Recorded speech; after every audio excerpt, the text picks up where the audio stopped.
നമസ്കാരം. പശ്ചിമ ബംഗാളിൽ സുവേന്ദു അധികാരി മുഖ്യമന്ത്രി.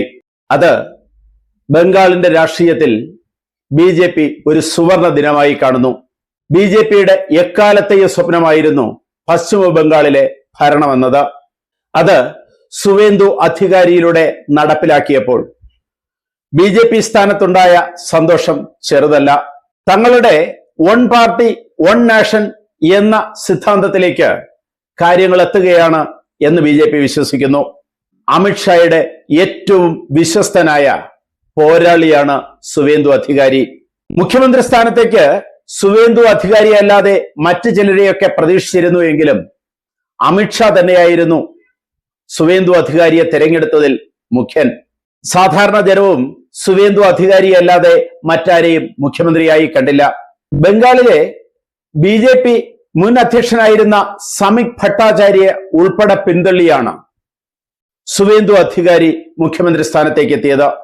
അത് സുവേന്ദു അധികാരിയുടെ പ്രവർത്തനങ്ങൾക്കുള്ള അംഗീകാരമായിരുന്നു. മുമ്പ് തൃണമൂൽ കോൺഗ്രസിന്റെ നേതാവായിരുന്നു, അല്ലെങ്കിൽ മമതാ ബാനർജിയുടെ വിശ്വസ്തനായിരുന്നു സുവേന്ദു. പിന്നീട് മമതാ ബാനർജിയും സുവേന്ദുവും തമ്മിൽ അകന്നു. ആ അകൽച്ച സുവേന്ദുവിനെ BJP പാളയത്തിലേക്ക് എത്തിച്ചു. പിന്നീട് അങ്ങോട്ട് വളർച്ചയായിരുന്നു.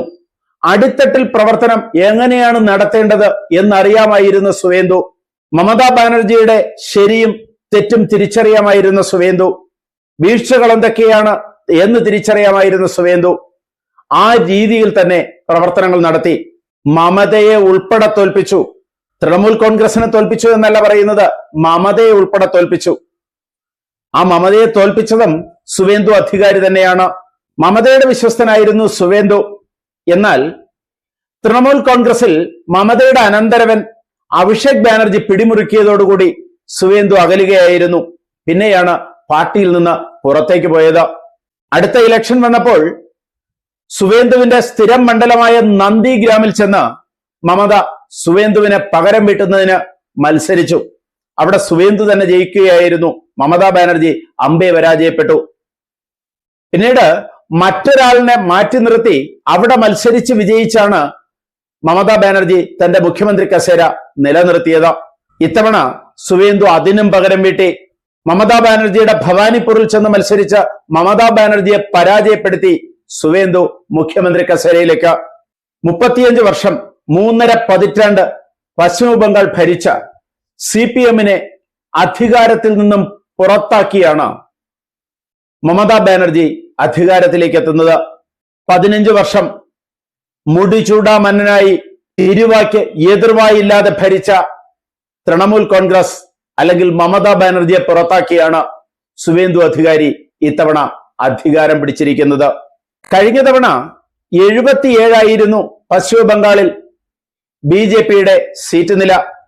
അത് ഇത്തവണ 207 കുതിച്ചത് സുവേന്ദുവിന്റെ നേതൃത്വത്തിനുള്ള അംഗീകാരം തന്നെയായിരുന്നു. കേന്ദ്ര നേതൃത്വം അത് തിരിച്ചറിഞ്ഞു തന്നെയാണ് സുവേന്ദുവിന് മുഖ്യമന്ത്രി പദം നൽകിയത്. ശരിക്കും BJPയുടെ തീവ്ര ആശയങ്ങളുടെ പ്രതിനിധിയാണ് സുവേന്ദു അധികാരി. ജയ് ബംഗ്ലാ വിളിച്ച് തന്റെ നേർക്ക് പാഞ്ഞെടുത്ത തൃണമൂൽ പ്രവർത്തകർക്ക് നേരെ ജയ് ശ്രീറാം വിളിച്ചുകൊണ്ട് തിരിച്ചടിച്ച സുവേന്ദു അധികാരി മുസ്ലിങ്ങൾ തനിക്ക് വേണ്ടി വോട്ട് ചെയ്യാത്തതുകൊണ്ട് മുസ്ലിങ്ങൾക്ക് വേണ്ടി ഇനി പ്രവർത്തിക്കില്ല അല്ലെങ്കിൽ ഭരിക്കില്ല എന്ന് പച്ചയ്ക്ക് പ്രഖ്യാപിച്ച സുവേന്ദു അധികാരി BJPയുടെ തീവ്ര ആശയങ്ങളുടെ പ്രചാരകനാണ്, ആരാധകനാണ്. അതുകൊണ്ട് തന്നെയാണ് SIR നടപ്പിലാക്കേണ്ടി വന്നപ്പോൾ അതിനോടൊപ്പം ചേർന്ന് നിന്നതും. 90 ലക്ഷത്തോളം വരുന്ന ബംഗ്ലാദേശികളെ SIR വഴി പുറത്താക്കുന്നതിന് സുവേന്ദു കൂടെ നിന്നതും. SIR ഒക്കെ സുവേന്ദു അധികാരിയുടെ ഭരണത്തിലേക്ക് വലിയൊരു വഴികാട്ടിയായി. ഇന്ന് അദ്ദേഹം അധികാരം ഏറ്റെടുക്കുന്നത് രവീന്ദ്രനാഥ ടാഗോറിന്റെ ജന്മദിനത്തിലാണ്. രവീന്ദ്രനാഥ ടാഗോറിന്റെ ജന്മദിനം ബംഗാളികളെ സംബന്ധിച്ച്, പശ്ചിമ ബംഗാളിനെ സംബന്ധിച്ച് വളരെ വലുതാണ്, അവരുടെ ഹൃദയത്തിൽ കലർന്നതാണ്. ആ ഒരു ലക്ഷ്യത്തോടു കൂടി തന്നെയാണ് മെയ് 9 എന്ന ദിവസം ഭരണത്തിലേറാൻ BJP പശ്ചിമ ബംഗാളിൽ തിരഞ്ഞെടുത്തത്. BJPയെ സംബന്ധിച്ചിടത്തോളം മമതയുടെ പുറത്തുപോക്ക് അവരുടെ രാഷ്ട്രീയ ആവശ്യമായിരുന്നു. അത് സാധിച്ചിരിക്കുന്നു. ഇനി നല്ല ഭരണത്തോടുകൂടി ഭരണം നിലനിർത്താൻ കഴിഞ്ഞാൽ ഭാവിയിലും അത് BJPക്ക് വൻ നേട്ടമായിരിക്കും. കൂടുതൽ വാർത്തകളും വിശേഷങ്ങളുമായി ഉടൻ ദയവായി ഈ ചാനൽ സബ്സ്ക്രൈബ് ചെയ്യുക.